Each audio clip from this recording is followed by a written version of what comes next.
Recording by Planet Music. नहीं जाने सुन के कर नजर पर गलई के बसल हमर दुनिया उजर गलई के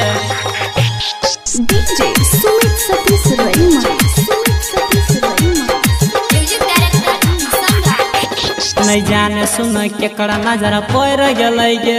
नहीं जाने सुन के कर नजर पर गलई के बसल हमार दुनिया उजर गलई गे नहीं जाने सुन के कर नजर पर गलई गे बसल हमार दुनिया उजर गलई गे नहीं जाने सुन के कर नजर पर गलई गे बसल हमार दुनिया उजर गलई गे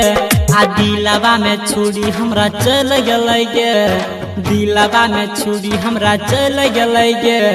बसल हमार दुनिया उजर गलई गे नहीं जाने सुन के कर नजर पर गलई गे बसल हमार दुनिया उजर गलई गे नहीं जाने सुन के कर नजर पर गलई गे बसल हमार दुनिया उजर गलई गे Presented by JM Music. DJ Sumit Satish Rahima. Planet Music Darbhanga. तोरा पर की न के लियो अपन तू नहीं भेल गे तोरा पर की न के लियो अपन तू नहीं भेल गे अपन तू नहीं भेल गे अपन तू नहीं भेल गे दिल से तोरा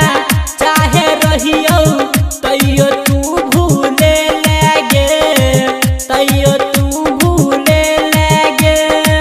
तैयो तू भूले लगे फूल खिलल जिंदगी के झड़ गलै गे फूल खिलल जिंदगी के झड़ गलै गे बसल हमार दुनिया उजर गलै गे नहीं जाने सुन के कर नजर पर गलै गे बसल हमार दुनिया उजर गलै गे नहीं जाने सुन के कर नजर पर गलै गे बसल हमार दुनिया उजर गलै गे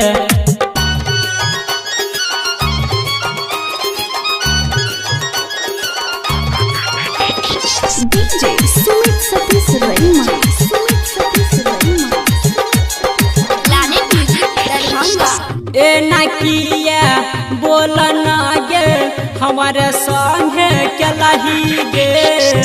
ए ना किया हमारे संगे बोल ना तू केलही गे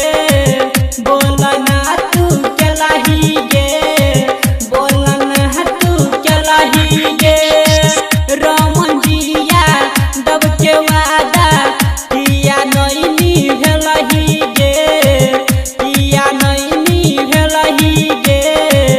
किया नहीं भेलही राइटर अंकित बाबू संगे चल गेला गे